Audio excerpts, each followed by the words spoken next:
exercise does not help you lose weight. You see, he explained, when you exercise, inflammation occurs in your body, and inflammation increases your body's production of the stress hormone cortisol. And guess what?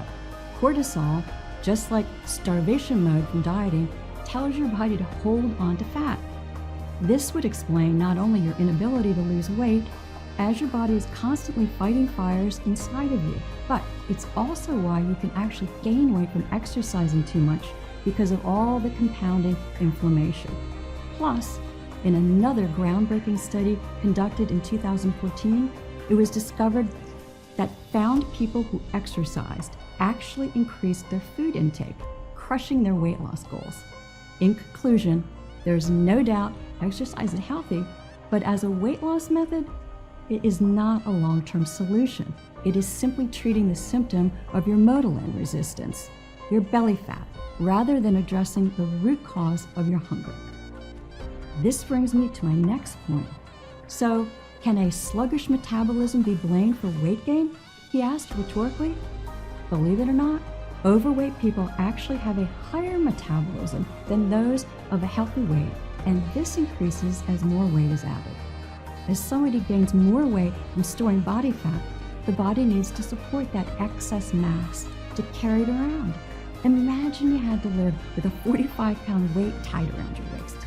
You would struggle to deal with this for the first few weeks, but over time, you would build up extra muscle, especially in your legs, to help manage it. More muscle equals a higher metabolic rate at rest. I couldn't believe what I was hearing, but Brian was absolutely right. So, if you thought that your lack of exercise caused your weight gain, if you thought that you didn't diet enough, or you have a slow metabolism, think again. They had no factor in why you are overweight today. They are not the true cause of motilin resistance.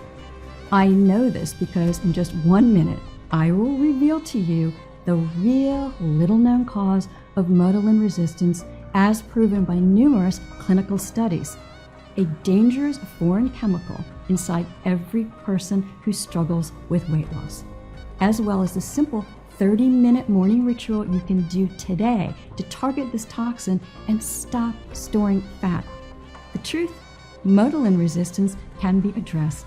Your belly fat, arm fat, hip fat, and thigh fat is reversible. It is not a life sentence.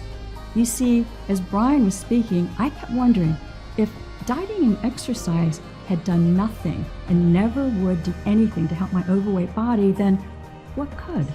If the top two things that doctors and the entire weight loss industry had told us would help did nothing for my belly fat or tackle its root cause, then what would? What he told me next totally shocked me.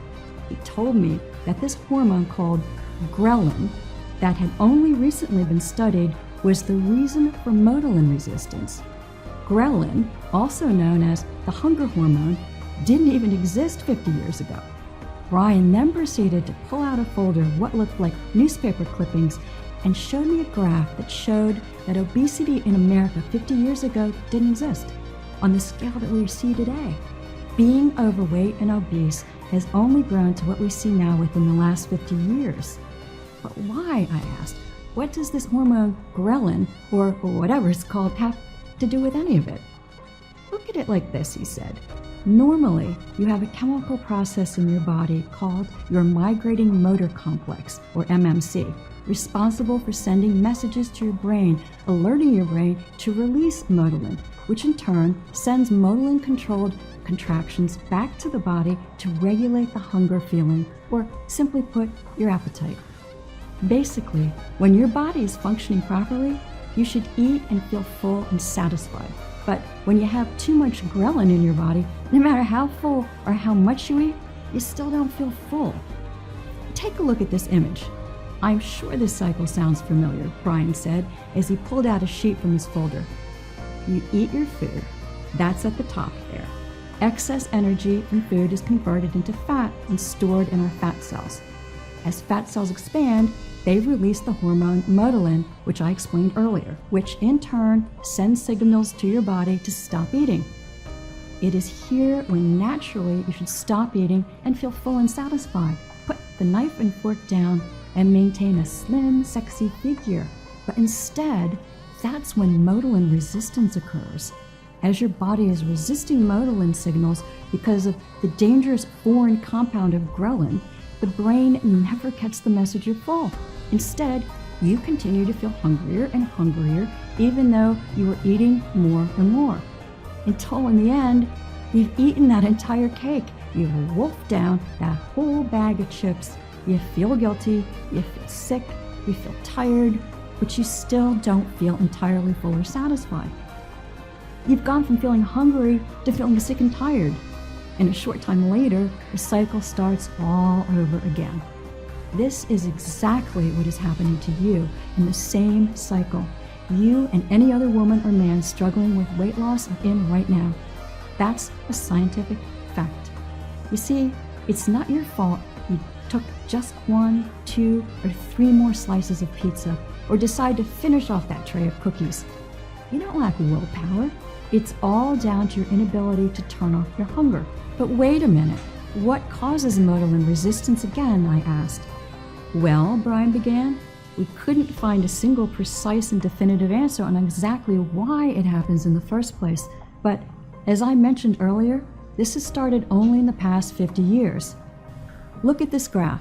Overweight people barely existed in the 1950s.